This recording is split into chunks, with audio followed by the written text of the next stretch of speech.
বাইতুল্লাহ তওয়াফ করতে গেছে এক যুবক, আপনারাও দেখেছেন। বাইতুল্লাহ তওয়াফ করতে গেছে এক যুবক। বলুন তো, বাইতুল্লাহ তওয়াফ করার সময় কি বলতে হয়? লাব্বাইক আল্লাহুম্মা লাব্বাইক লাব্বাইক লা শারীকা লাকা লাব্বাইক, তাই বলতে হয় না? আর সেখানে ও বলতেছে জয় বাংলা। তাহলে ও কি আল্লাহর বান্দা, নবীর উম্মত? জোরে বলেন, ও কি নবীর উম্মত? নিশ্চয়ই ও মুজিবারের উম্মত। গেছে ধর্ম পালন করতে, সেখানে যেহেতু আল্লাহ রসুলের নাম কর। এদেশে তো চান্স পাচ্ছেন, এদেশে তো জয় বাংলা স্লোগান দেওয়ার মতন কোনো জায়গা নেই। ও ধান ক্ষেতের ভিতরে যদি জয় বাংলা বলে, জনগণের পিটাই আস্ত রাখবে না। কথা বলেন ঠিক না বেঠিক? এই জন্য এখন আর পালানের জায়গা পাচ্ছে না, এখন আর এদেশে বলতে পারতেছে না। কাবা ঘরে যেই বলতেছে জয় বাংলা। আমার বক্তব্য, তোর জয় বাংলা যদি এতই জোর হয়, তুই শেরপুরি রাস্তায় এসে বল দেখি তুই কোন মায়ের দুধ খেয়েছিস আর আমরা কোন মায়ের দুধ খেয়েছি। তুই গাড়ি দাও ইউনিয়ন পরিষদের সামনে জয় বাংলা। ইল্লাল্লাহু ওয়াহদাহু লা শারীকা লাহু الذي أرسله بالحق بشيرا ونذيرا وداعيا إلى الله بإذنه وسراجا منيرا فقد قال الله تعالى في كلامه المجيد وفرقانه الحميد أعوذ بالله من الشيطان الرجيم بسم الله الرحمن الرحيم يا أيها الذين آمنوا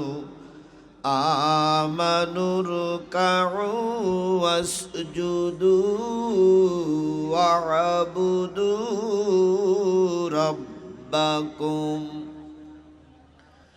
وافعلوا الخير لعلكم تفلحون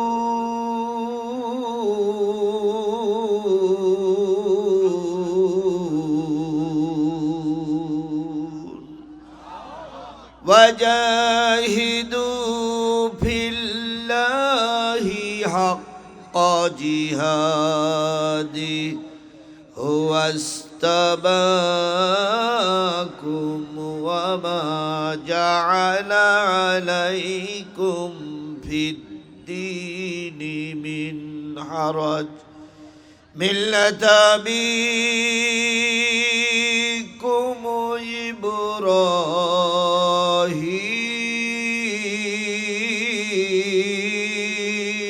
إبراهيم هو سماكم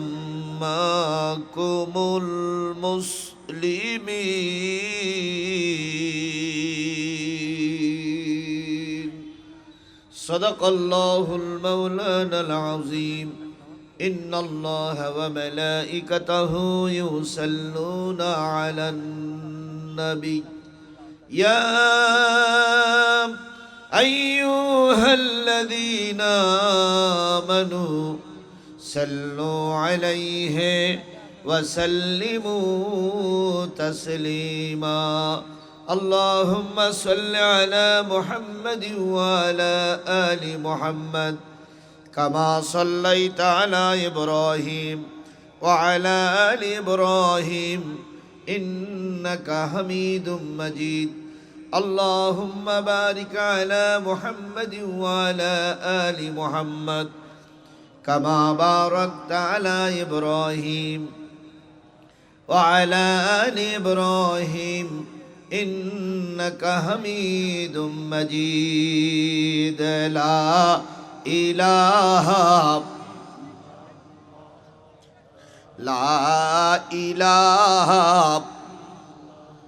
লা ইলাহা লা ইলাহা ইল্লাল্লাহ মুহাম্মাদুর রাসূলুল্লাহ লা ইলাহা জোরে জোরে লা ইলাহা লা ইলাহা ইল্লাল্লাহ মুহাম্মাদুর রাসূলুল্লাহ। সকলে জবান খুলে একসাথে এক বাক্যে বলছি সাল্লাল্লাহু আলাইহি ওয়াসাল্লাম। বগুড়া জেলার শেরপুর উপজেলার গাড়িদহ মডেল ইউনিয়ন যুব বিভাগের সমাজ কল্যাণ পরিষদের উদ্যোগে আয়োজিত একদিনব্যাপী তাফসিরুল কোরআন মাহফিল ও ইসলামী সাংস্কৃতিক অনুষ্ঠান। তারিখ হচ্ছে 25শে ডিসেম্বর 2024, 10ই পৌষ 1431 বাংলা, রোজ বুধবার।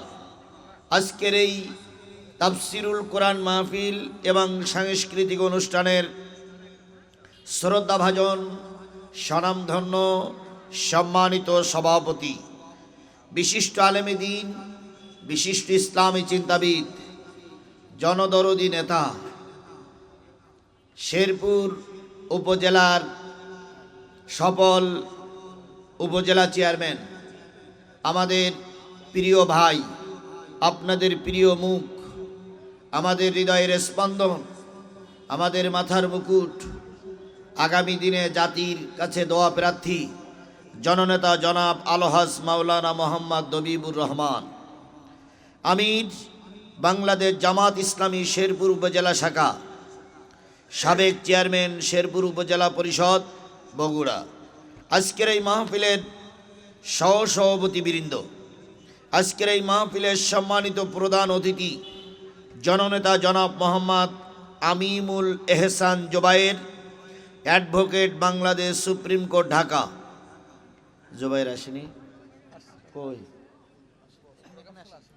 আজকের এই মাহফিলের বরেণ্য অতিথিবৃন্দ, সম্মানিত অতিথিবৃন্দ, দাওয়াতি অতিথিবৃন্দ, আলোচনা করে ধন্য করেছেন বিশিষ্ট ইসলামী চিন্তাবিদ, বলিষ্ঠ কণ্ঠস্বর, এই ইউনিয়নের সাবেক চেয়ারম্যান, জননন্দিত আলেম, গোটা বাংলাদেশের একটা পরিচিত বক্তা, আমার শ্রদ্ধেয় ভাই আলহাজ হজরত মাওলানা মোহাম্মদ আব্দুস সাত্তার জিহাদি সহ অন্যান্য আলোচক বৃন্দ, আজকের এই মাহফিলে আগত দিনদার, পরেজগার, মুত্তাকি মুসলমান ভাই ও বন্ধুগণ, পদ্মায় অবস্থানরতা শ্রদ্ধাশীলা মা ও বোনেরা, সকলকে নিয়ে আবারও সালাম বিনিময় করছি।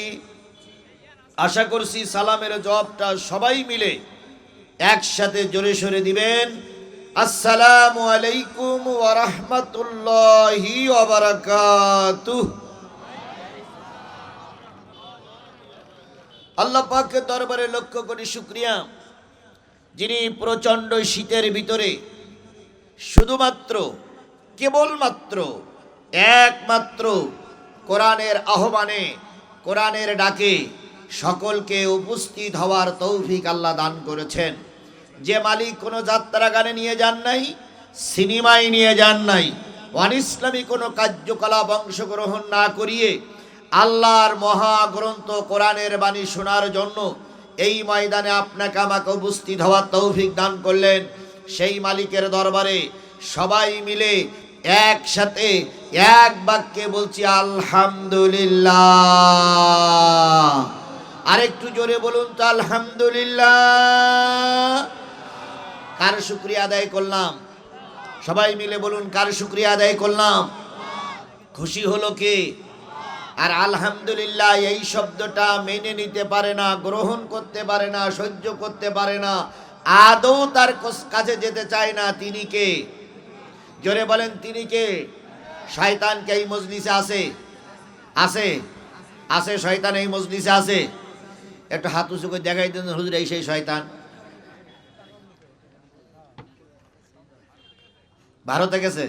আরে না ভাই, এখানেই আছে, এই গাড়ি দায় আছে, কথা বলেন না, শয়তান এখানেই আছে, আমার সামনেই আছে, আপনারা দেখতে পাচ্ছেন না, আমি ঠিকই দেখতেছি শয়তানের ভিতরেই আছে। যদি বলেন হুজুর তাহলে একটু দেখাই দেন, এবার আমি দেখাই দেব, দেখতে চান আপনারা? আলহামদুলিল্লাহ বললে খুশি হয় কে? আর আলহামদুলিল্লাহ মেনে নিতে পারে না কে? তাহলে আলহামদুলিল্লাহ বলার সময় ডাইনে বামে সামনের দিক তাকাবেন। যদি জবান না খোলে, আগে যদি আলহামদুলিল্লাহ না বলে, পিছন দিক থেকে দুই বগলের নিচে দুখন হাত দেবেন, দিয়ে উঁচু করে ধরে বলবেন হুজুর মাল পাওয়া গেছে। বলা যাবে না? তাহলে এবার ডাইনে ভাবে সামনে দেখাবেন, পিছনের লোক দেখবে, আপনার দেখার দরকার নেই। এবার সবাই বলুন তো আলহামদুলিল্লাহ। এইবার শয়তানের বগলে হাত দেন, আছে? এবার আর নাই। আলহামদুলিল্লাহ। আল্লাহ সবাইকে হেফাজত করুক, সবাইকে কবুল করুক, সকলে মিলে বলুন আমিন। আল্লাহ বলতেছেন হুয়াল্লাহুল্লাযী লা ইলাহা ইল্লাহু আলিমুল গায়বি ওয়াশ শাহাদাতি হুয়ার রাহমানুর রহিম।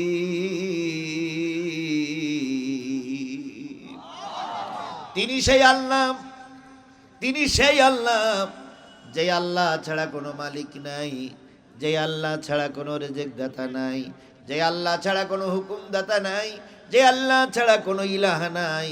আর তিনি রহমান, তিনি রহিম, তিনি পরম পবিত্রময় দাতা এবং দয়ালু।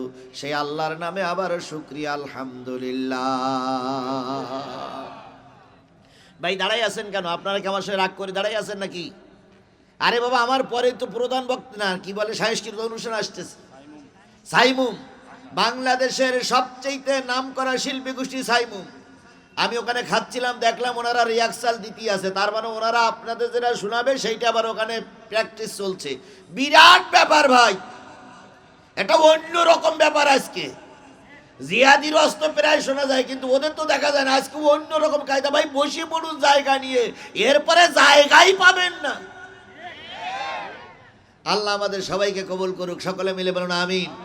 সর্বকালের সর্বশ্রেষ্ঠ মহামানব, যার আদর্শে আদর্শিত হয়ে আপনি আমি নিজেকে মুসলমান রূপে দাবি করেছি, যিনি আপনার নেতা, আমার নেতা, আমাদের সকলের নেতা, সেই নবীর নামে দুরূদ আর সালাম সবাই মিলে বলছি সাল্লাল্লাহু আলাইহি ওয়াসাল্লাম। আল্লাহ বলতেছেন কুল ইন কুনতুম তুহিব্বুনাল্লাহা ফাত্তাবিউনি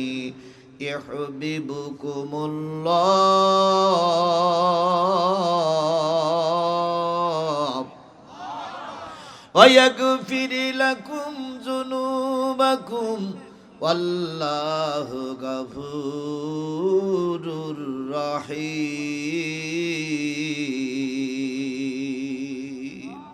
হে নবী, আপনি বলে দিন, ইন কুনতুম তুহিব্বুনাল্লাহ, তোমরা যদি আল্লাহরে ভালোবাসতে চাও, ফাত্তাবিউনি, আমি নবী আমার ইত্তেবা করো, আমার ইত্তেবা, আমার অনুসরণ যদি করতে পারো, ইয়াগফির লাকুম যুনুবাকুম, আমি আল্লাহ বললাম তোমাদের জীবনের সব গুনাহগুলো মাফ হয়ে যাবে। নবীর অনুসরণ অনুকরণ করলে জীবনের গুনাহ কি হয়ে যাবে? আরো জোরে বলেন, কি হয়ে যাবে? আচ্ছা, নবীর অনুসরণ অনুকরণ করলে গুনাহ মাফ হবে, একথা আল্লাহ কোরআনে বলেছেন। বলুন তো পৃথিবীর আর কোন লোকের ব্যাপারে কথা বলেছেন যে এই নেতা, এই ইমাম, এই লোকটার, এই পীরের অনুসরণ করলে গুনাহ মাফ হবে? এমন কোন দলিল, এমন কোন প্রমাণ কোরআনে আছে? আরো জোরে বলেন, আছে? তাহলে নবীর অনুসরণ করলে জীবনের সব গুনাহ মাফ হবে।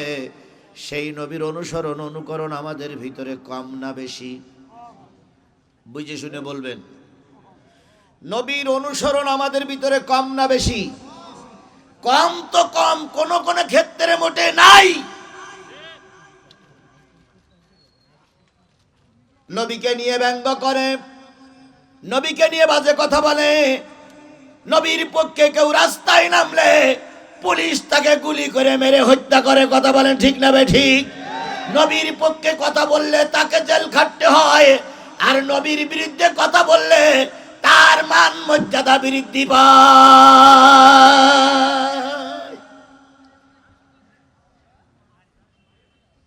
বন্ধুগণ,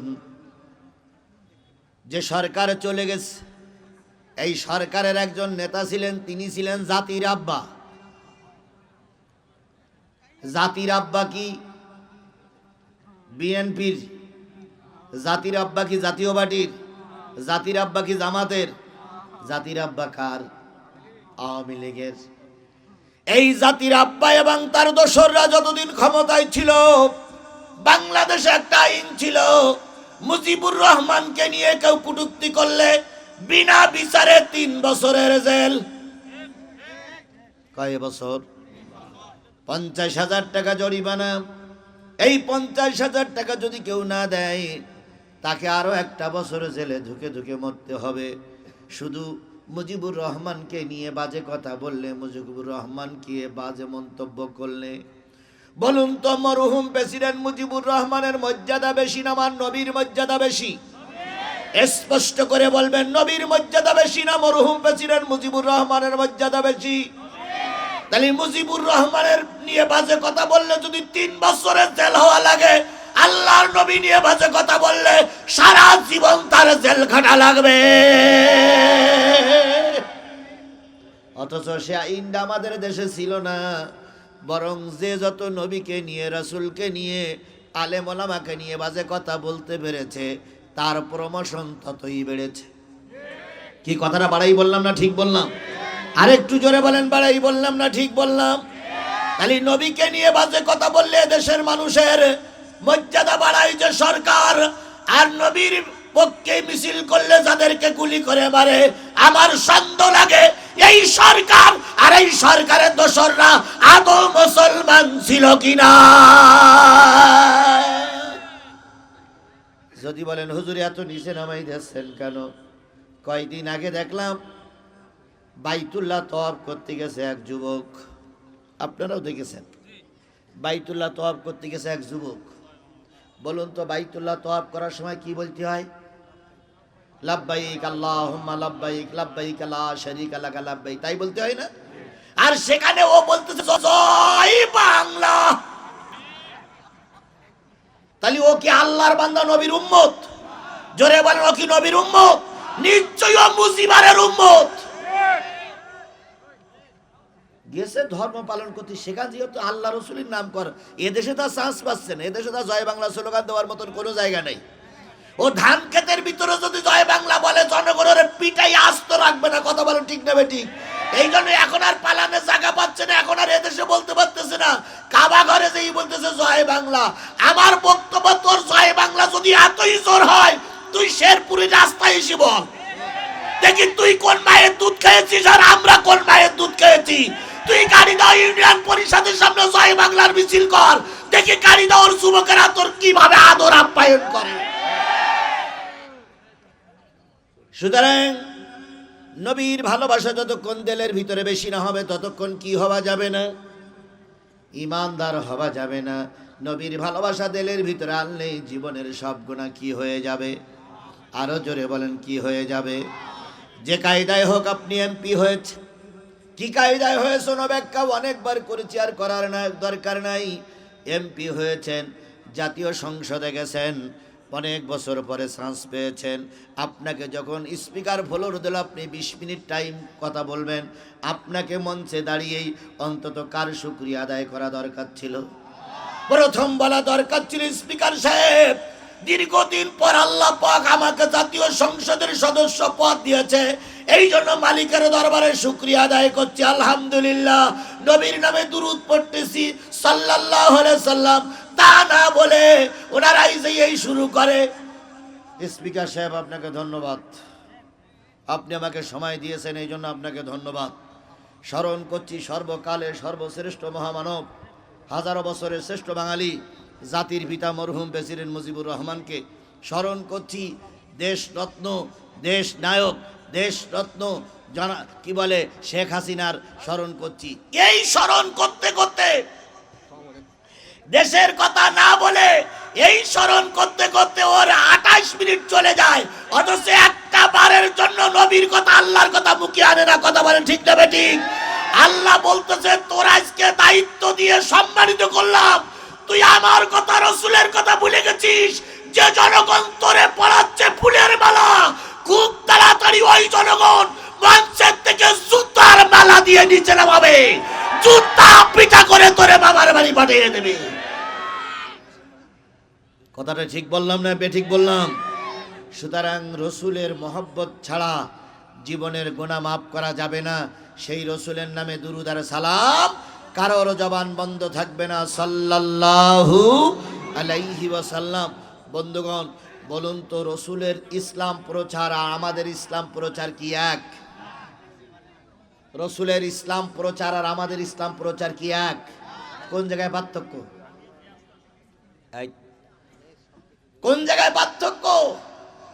রাসূল যে কালেমা পড়েছেন সেই কালেমা আমি পড়ি, সেই কালেমা তো আমি পড়ি নাকি?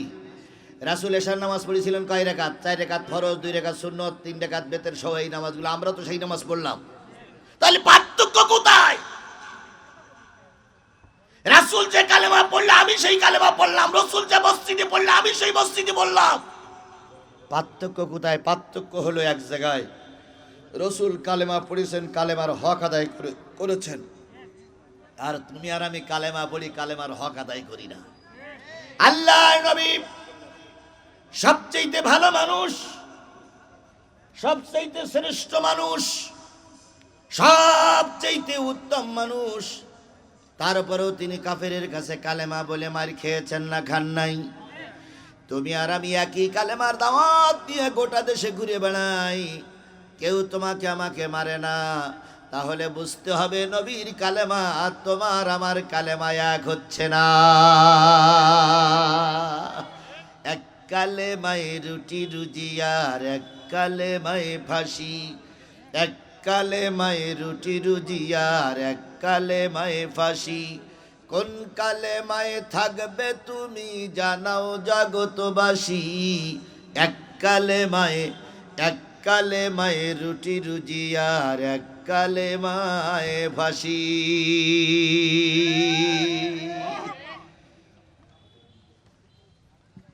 ওরে জালা রে, কি আছে?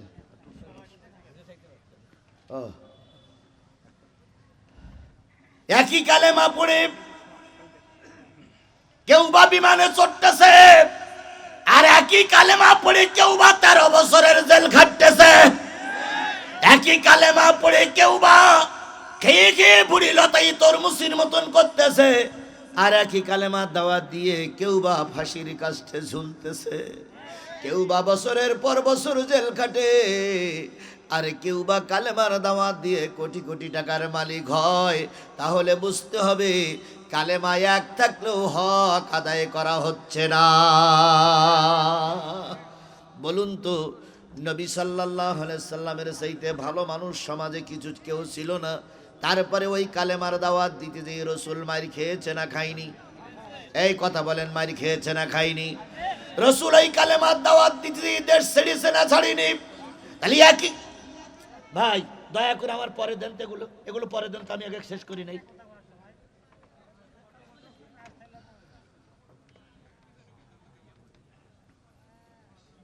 এই জন্য আমি এই সময় দাওয়াত নিতেই চাই না।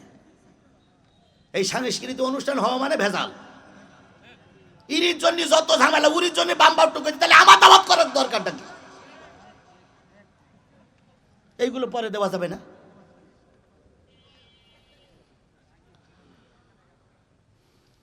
লাইন তো কাটবেই।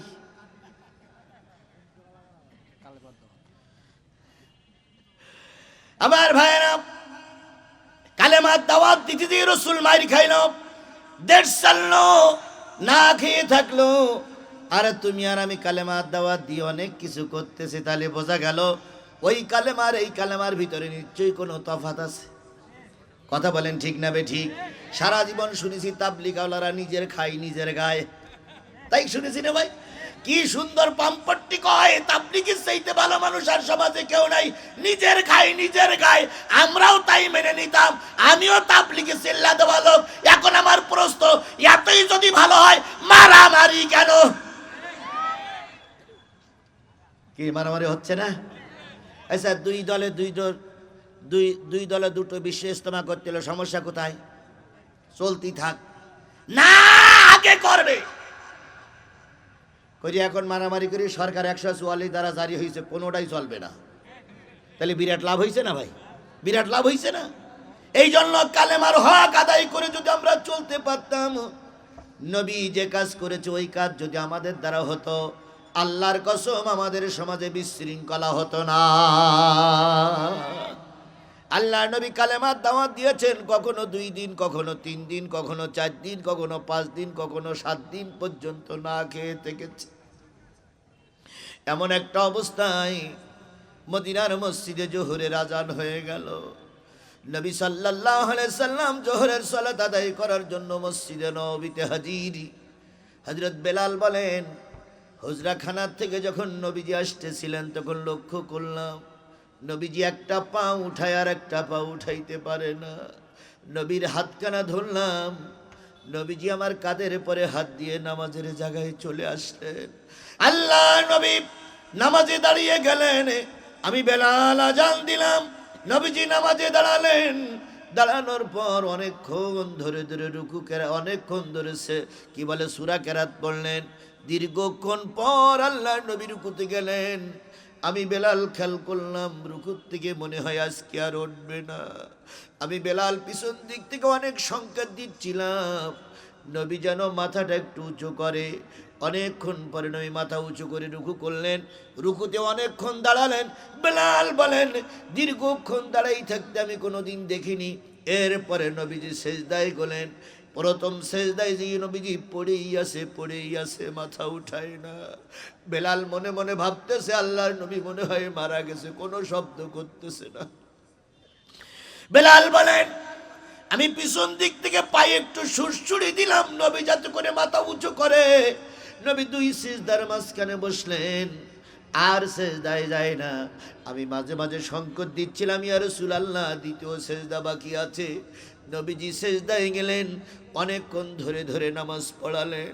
নামাজের শেষ সালাম ফিরানোর পর আমি নবীর কানে কানে বললাম, ইয়া রাসূলুল্লাহ এত লম্বা নামাজ আমি কখনো দেখি নাই। নবী গো এত লম্বা রুকু কেরাত আপনি কেন করলেন, সেজদা কেন দিলেন? নবীজি বেলালের হাতখানা ধরে পেটে ঠেকাইয়ে বলতেছে, বেলাল 7 দিন পর্যন্ত আয়েশার ঘরে কোনো আগুন জ্বলে না। 7 দিন পর্যন্ত ঘরে খাবার নাই। 7 দিন পর্যন্ত আমি ফাতেমা পরিবারের সবাই না খেয়ে আছে। নবী সাল্লাল্লাহু আলাইহি সাল্লামের কথা শুনে হযরতে বেলাল খুব কষ্ট পাইলেন। কিন্তু বেলালের তো বড় অভাব, বেলালও কোনো কিছু ম্যানেজ করতে পারলেন না, বেলালও কোনো কিছু জোগাড় করতে পারেন নাই। আমি মঞ্চে এসে আপনারও বলেছি, ওনাদেরও বলেছি, একটা কোরআন শরীফ, একটা টিস্যু আর একটু পানি লাগবে। দেখুন কোনোটাই আসেনি। আল্লাহ আমাকে মাফ করবেন, আপনারা আমার দাওয়াত করেন না ভাই। আমি যখন বাসাতে বেরিয়েছি তখনও বলেছি টিস্যু লাগবে, পানি লাগবে আর একটু চা দেবেন।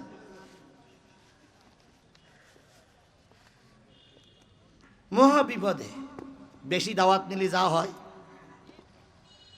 আমার ভাইয়েরা, আল্লাহর নবী সাল্লাল্লাহু আলাইহি সাল্লাম নামাজ শেষ করে হুজরাখানায় গেলেন। হুজরাখানায় যাওয়ার পরে তিনি আয়েশারে বলতেছে, আয়েশা আর তো সোজা হতে পারি না, আর তো বেঁকা হতে পারি না, আর তো দাঁড়াতে পারি না, দেখো তো কোথাও থেকে একটু খাবারের ব্যবস্থা করা যায় কিনা। আয়েশা নবীজির গলা জড়াই ধরে বলতেছি, ইয়া রাসূলুল্লাহ মুখটা ছোট হয়ে গেছে, ক্ষুধার যন্ত্রণায় চলতে পারছেন না এটাও বুঝতে পারছি, কিন্তু কোথার থেকে কোথাও ম্যানেজ করতে পারলাম না। নবীজি শুয়ে আছেন, পেটের ভিতরে একটা পাথর দিয়ে নবী ভুট হয়ে শুয়ে আছেন। আমার ভাইয়েরা, আবু বকরের ওই দিন পর্যন্ত 5 দিন খাওয়া ছিল না, ওমরের ওই দিন পর্যন্ত 3 দিন পর্যন্ত খাওয়া ছিল না, দুইজন সাহাবী চলে গেলেন নিজের বাড়িতে। আবু বকর ঘরের ভিতরে ঢুকে বলতেছে, খাবারের কোনো ব্যবস্থা হলো, কয় না, খাবারের কোনো ব্যবস্থা করতে পারি নাই। আবু বকর মনে মনে ভাবলেন, না না না, বাড়িতে বসে থাকলে পেটে খাওয়ার যাবে না, নবীর দরবারে যাই। রহমতের নবী, দয়ার নবী এক টুকরা রুটি যদি খায়, আমি আবু বকর আমারে মেহমান না বানায়ে নবী খাবে না। সাল্লাল্লাহু আলাইহি সাল্লামের মদিনার মসজিদে আসলেন, আবু বকর বসে আছেন। নবীর বাড়ি কি হবেন? নবীর বাড়ি কি হবেন? মেহমান হবেন।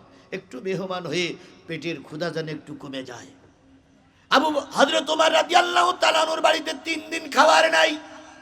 ওমর রাদিয়াল্লাহু তাআলা আনহু মসজিদে আসলেন, এসে দেখে আবু বকর বসে আছে। হযরত ওমর সালাম দিয়ে বললেন, বড় ভাই, মসজিদে অসময় কেন? আবু বকর বললেন, ওমর রে, 5 দিন পর্যন্ত ঘরে কোনো খাবার নাই, তাই নবীর বাড়ি এসেছি, যদি নবী একটু মেহমানদারি করেন। তুমি এসেছো কেন? ওমর জামাটা উঁচু করে বলতেছে, বড় ভাই, 3 দিন পর্যন্ত আমার ঘরেও খাবার নাই। তাহলে নবী কয়দিন? আবু বকর কয়দিন? আর ওমর কয়দিন? একটা লোক এখানে হাত তোলেন তো, হুজুর আমি আজকে সারাদিন না খেয়ে আসি। একটা লোক হাত তোলেন। তাহলে রসুলের ইসলাম আর আমার ইসলাম কি করে এক হবে?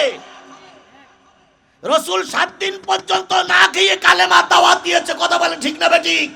আর তোমার আমার একত্ব খাওয়া কম হয়ে গেলে যে অঙ্গ কষাকষি করি, মনে হয় পৃথিবী উলট পালট হয়ে যাবে। বিরিয়ানি, পোড়া, কর্মা, তারপরে কত কিছু খাবার আমার লাগে। খাওয়া নিষেধ নয়, তবে প্রতিটা খাবারের শেষে শুকরিয়া আদায় করতে হবে কার? আরো জোরে বলেন, শুকরিয়া আদায় করতে হবে কার? আল্লাহ আমাদের বোঝার তৌফিক দান করুক, সকলে মিলে বলুন আমিন। যখন দুইজন কথোপকথন করছিলেন, তখন আল্লাহর নবী সাল্লাল্লাহু আলাইহি সাল্লাম ঘরের থেকে বেরিয়ে এসে দুইজনের সামনে দাঁড়িয়ে বললেন, আবু বকর, তোমার কথা শুনেছি, ওমর তোমার কথাও শুনেছি, এবার তোমরা দুইজন আমার দিকে তাকায় দেখো, আমার 7 দিন না খাওয়া। 3 জন যখন কথোপকথন শেষ, এবার 3 জন বললেন, এখানে বসে থাকলে পেটে খাওয়ার যাবে না, এখানে বসে থাকলে পেটে খাওয়ার যাবে না, চলো কারোর বাড়ি একটু মেহমান হই, দেখি আমাদের দুপুরবেলা কেউ মেহমানদারি করে কিনা। তোমার বলেন, ইয়া রাসূলুল্লাহ, কার বাড়ি মেহমান হতে চান? নবীজি বলেন, ওমর রে, আবু আইয়ুব আনসারী মেহমান ছাড়া খানা খায় না। আমি মক্কার থেকে হিজরত করে যখন মদিনা আসলাম, কেউ আমাকে জায়গা দিল না, কারোর বাড়ি আমার ওটার সুযোগ হয়নি। আমাকে আবু আইয়ুব আনসারী তিনি আমাকে মেহমান বানিয়েছিলেন। চলো আমরা আবু আইয়ুব আনসারীর বাড়ি যাই। সবাই মিলে আবু আইয়ুব আনসারীর বাড়ি গেলেন। দুপুরবেলা খাওয়া না। আবু আইয়ুব আনসারী তখন নামাজ পড়ে একটু বাগান পরিচর্যা করার জন্য গেছে, এখন বাড়ি নাই। রাসূল পাক সাল্লাল্লাহু আলাইহি সাল্লামকে আবু বকর ওমর ধরে নিয়ে আবু আইয়ুব আনসারীর বাড়ি পর্যন্ত গেলেন। নবীজি বাড়িতে দিয়ে সালাম দিলেন। আবু আইয়ুবের স্ত্রী বেরিয়ে এসে দেখে রহমতের নবীর মুখটা ছোট হয়ে গেছে। নবীজি সোজা হয়ে দাঁড়াইতে পারে না। স্ত্রী বলতেছে, আবু আইয়ুবের স্ত্রী বলতেছে, ওমর, আবু বকর, নবীর এ দশা কেন? হযরত ওমর বললেন, আল্লাহর নবী 7 দিন পর্যন্ত কিছু খায় না। হযরত ওমর রাদিয়াল্লাহু তাআলা আনহু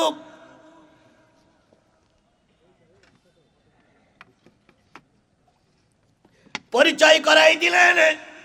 পরিচয়ের পর রাসূল পাক সাল্লাল্লাহু আলাইহি সাল্লামের সামনে কিছু খেজুর দিলেন, আর কিছু সাধারণ খাবার দিয়ে উনি চলে গেলেন বাগানে। বাগানে যে স্বামীকে ডেকে বলতেছে, স্বামী, তুমি খেজুর বাগান পরিচর্যা করছো, আর তোমার বাড়িতে 3 জন জান্নাতের মেহমান বসে আছে, যাদের কতদিন জানি খাওয়া হয় না। বলুন তো আল্লাহর নবী জান্নাতি এর ভিতরে কোনো সন্দেহ আছে?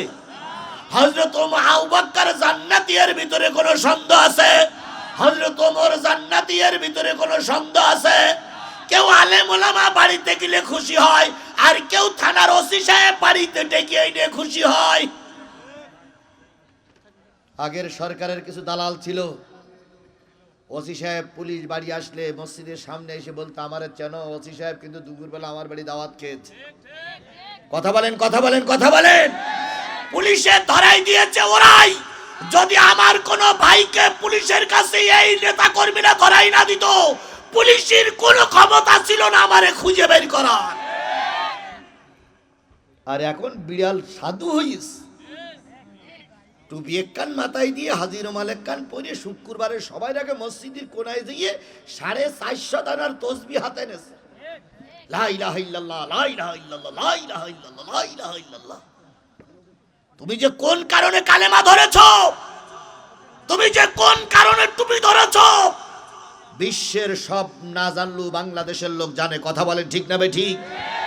বলুন তো, যদি আমার ভাইরা যদি আমার শত্রুতা না করতো, পুলিশ আমার নামে মামলা দিতে পারত? পুলিশের কোনো ক্ষমতা ছিল না। পুলিশ কি করেছেন? আব্দুল সাত্তারের বাড়ি কোথায়? পুলিশ কি করেছেন? অ্যাডভোকেট জুবাইরের বাড়ি কোথায়? পুলিশ কি করেছেন? মোকাল্লামের বাড়ি কোথায়? সবগুলো জেলাই দিয়েছে এই এলাকার মানুষেরা। কথা বলেন ঠিক না বেঠিক? আর এরা যদি এখন সব কিছু হারাই মারাই যদি আমার দলের আমার উপরে চিয়া ধরে, তাহলে বুঝতে হবে দালালি ওরাও করেছো, তোমরাও করতেছো। দালালি করে ওরাও টিকতে পারেনি। তোমরাও যদি আল্লাহর পথ না ধরে কারণ দালালি করো, আল্লাহ তোমাদেরকে ওই পথে বিদায় করে দেবে।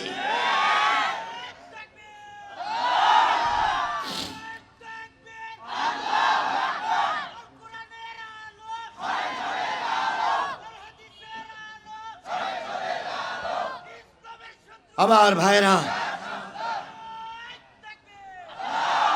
এই বিশাল জনগণ সাক্ষী দেয় আমরা সবাই কোরআনের পক্ষে। কথা বলেন ঠিক না ঠিক? যদি আবারও ফাঁসির কাছে ঝুলতে হয়, যদি আবারও আমৃত্যু জেলে যেতে হয়, যদি আবারও রাজপথে জীবন দিতে হয়, সবকিছু দিতে রাজি, তবুও জালেমদের কাছে মাথা নত করতে রাজি না। কারা কারা রাজি আছেন? দুই হাত উঁচু করে আল্লাহরে দেখান।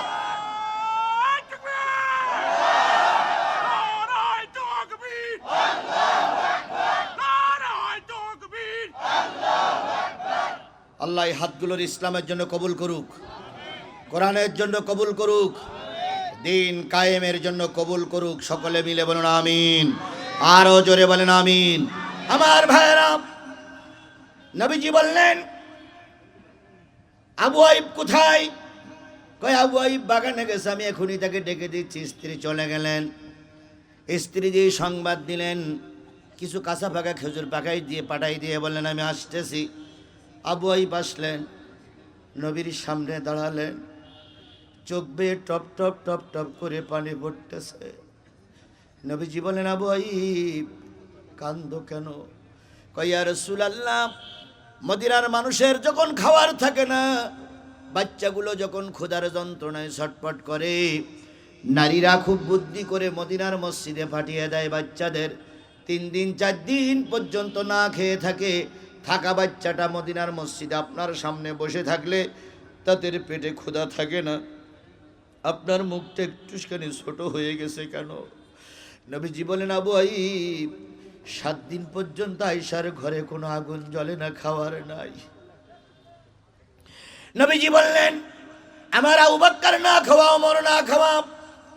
আবু আইব আর আবু আইবের স্ত্রী দুইজন পরামর্শ করলেন কি করা যায়। কায় ঘরে যা রুটি আছে আটা তৈরি করি, আর একটু ছাগলের গোশত আছে রান্না করি। রুটি আর গোশত আল্লাহর নবীর সামনে দেওয়া হলো। নবীর চোখ বেয়ে টপ টপ টপ টপ করে পানি পড়তেছে। আবু আইব বললেন, ইয়া রাসূলুল্লাহ, আমার ভুল হয়ে গেছে, দয়া করে আমাকে মাফ করবেন, আমাকে একটু সময় দেন, আমি আপনার জন্য ব্যবস্থা করতেছি।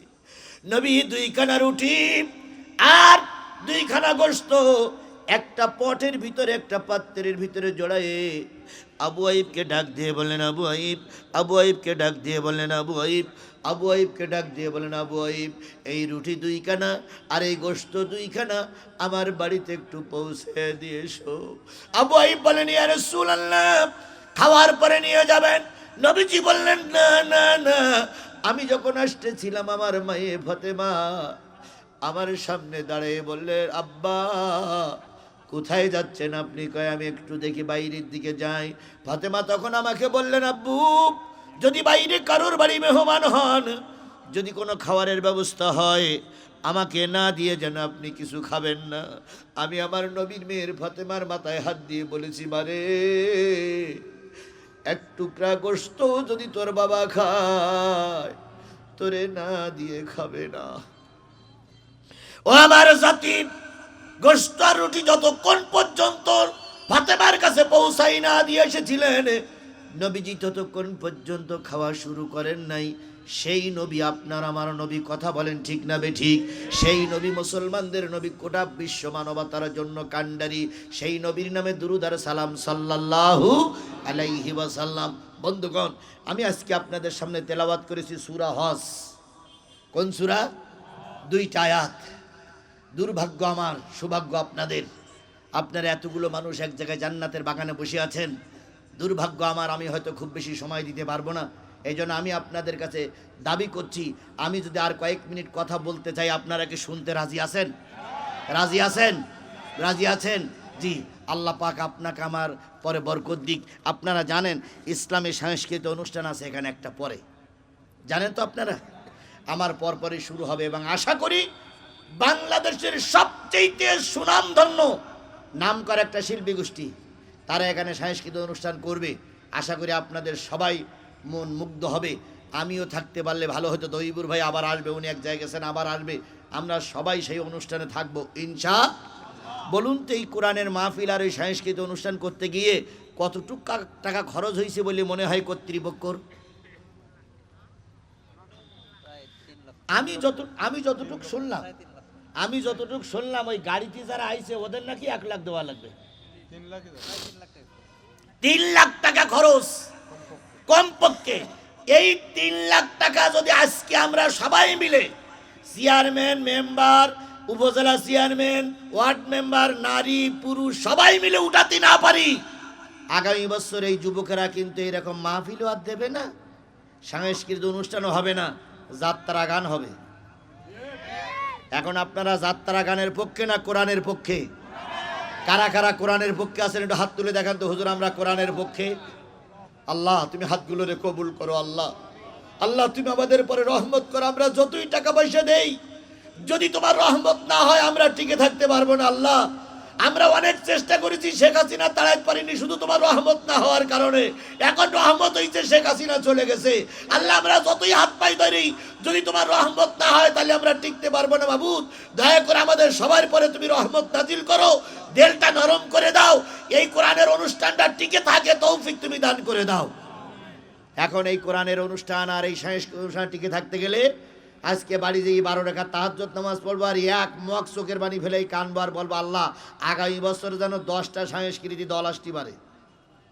অথচ আমরা এখন যদি বলি 50টা টাকা দিতে হবে, তখন বলবেন হুজুর আমি টাকা দিতে পারবো না, কান্তি রাজি আছি। কি এরকম লোক আমাদের ভিতরে আছে না? কানতে রাজি কিন্তু টাকা দেবে না। আচ্ছা টাকা দেবেন না, শুধু কানবেন, কোন লোকটা একটু হাত তোলেন তো।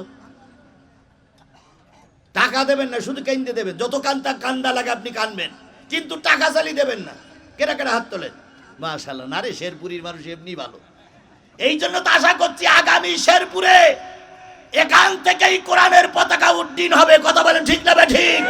আল্লাহ যদি তৌফিক দেয়, এই শেরপুরের মাটির থেকে আল্লাহর কোরআনের পতাকা উড়বেই। যখন ওই 13 সাল 14 সাল ছিল, তখন আমি দেখেছি শেরপুরের রাস্তা দিয়ে একটা পিপিলিকা পর্যন্ত এই দলের নেতা কর্মীর অনুমতি ছাড়া যেতে পারতো না। সেই শেরপুর আজও কালো কোরআনের পতাকা উড়বেই। আল্লাহ যেন সেইটা আমাদের দেখার তৌফিক দান করেন। একজন আলেম ব্যক্তি যদি মন খারাপ করে ভোট কেন্দ্রের থেকে ফিরে আসে, রাসূলের কাছে মুখ দেখানো যাবে না, আল্লাহর কাছে মুখ দেখানো যাবে না। এই জন্য টার্গেট নিতে হবে আগামী নির্বাচনে আমরা যেন কোরআনওয়ালার গলায় ফুলের মালা পরিয়ে যেন ঘরে আনতে পারি। আমরা কোরআনের পক্ষে থাকবো না বিপক্ষে যাব? ইনশাআল্লাহ কোরআনের পক্ষে থাকবো। জোরে বলেন ইনশাআল্লাহ। বন্ধুগণ, আমি আপনাদের কাছে দাবি করছি, যেহেতু 2টা অনুষ্ঠান, অন্য একটা অনুষ্ঠান হয় 20টা টাকা চাই, আজকে 2টা অনুষ্ঠান, একটা সাংস্কৃতিক অনুষ্ঠান আর একটা হলো কোরআনের মাহফিলের অনুষ্ঠান। 2টা অনুষ্ঠানে 20-40টা টাকা দিতে হবে, 40টা টাকা। ধুনোটে আমার একটা মাহফিল নেওয়া ছিল, ভুল বুঝবেন, আগে আমার কথা শুনবেন তারপর ভুল বুঝবেন। ধুনোটে আমার একটা মাহফিল নেওয়া ছিল, সেটা গত বছরের 2/1/2024, তার মানে গত বছরের জানুয়ারিতে দাওয়াত নেওয়া। এই দেশ কি বলে দেশ স্বাধীন হওয়ার পরে নয়, অনেক আগে তারা বিপদের দিনে দাওয়াত দিয়ে রেখেছিলেন। আজকে সে মাহফিলটা, এই কর্তৃপক্ষ যখন সাংস্কৃতিক অনুষ্ঠান করলেন, ওনারা বুঝলেন যে সাংস্কৃতিক অনুষ্ঠান করলে লোকজন জোগাড় হয় না, জিহাদি ভাইকে যদি একটু আনতে পারি লোকজন জোগাড় হবে, আর একটু চাইয়ে ওদের হাতে একটু দিতে পারবো। 2টা কাজ আমি শেষ করেছি, আমাকে দয়া করে আজকে আল্লাহর রাস্তায় যদি একটু মাফ করেন তাহলে ওই মাহফিলটা ধরতে পারবো, আর যদি আপনারা মাফ না করেন তাহলে আমি তাদের কাছে 2 নম্বর হয়ে যাব। দবির ভাই, ভাই কি বলেন ওখানে অবস্থা কি? আর একটু এটা দিবেন জান, এটি কয় হাজার দিবেন ভাই, কথা শুনতেছেন? কই কথা তো শোনে না, কথা হয় না বন্ধুগণ। সুতরাং আমি আপনাদের কাছে দাবি করছি, আমাকে ওখানে 8টার সময়, ওদেরও দ্বিতীয় বক্তা নেই, আমি কোনো রকম বলি করি 8:30 পর্যন্ত টাইম নিচ্ছি, 8:30 আপনাদের এখানে বেজে গেল। এই জন্য আমি আপনাদের কাছে আজকে মাফ চাচ্ছি। আমার গুরু, বক্তৃতা জগতের মহাগুরু মাওলানা আব্দুল সাত্তার জিহাদি, দাড়ি এমনি পাকিনি, ওয়াজ করতে করতে পেকেছে। এই গুরু এখান থেকে 40টা মিনিট কথা বলার পরে আসিতেছে সাইমুম শিল্পী গোষ্ঠী। এই কয়টা মিনিট আপনাদের একটু কথা শুনতে হবে, কেউ চলে যাবেন না। রাজি আছেন? রাজি আছেন? কোরআনের খাতিরে আমার দিক থেকে একটু দয়া করে সময় দিবেন। আমা তৌফিক ইল্লা বিল্লাহ। আসসালামু আলাইকুম।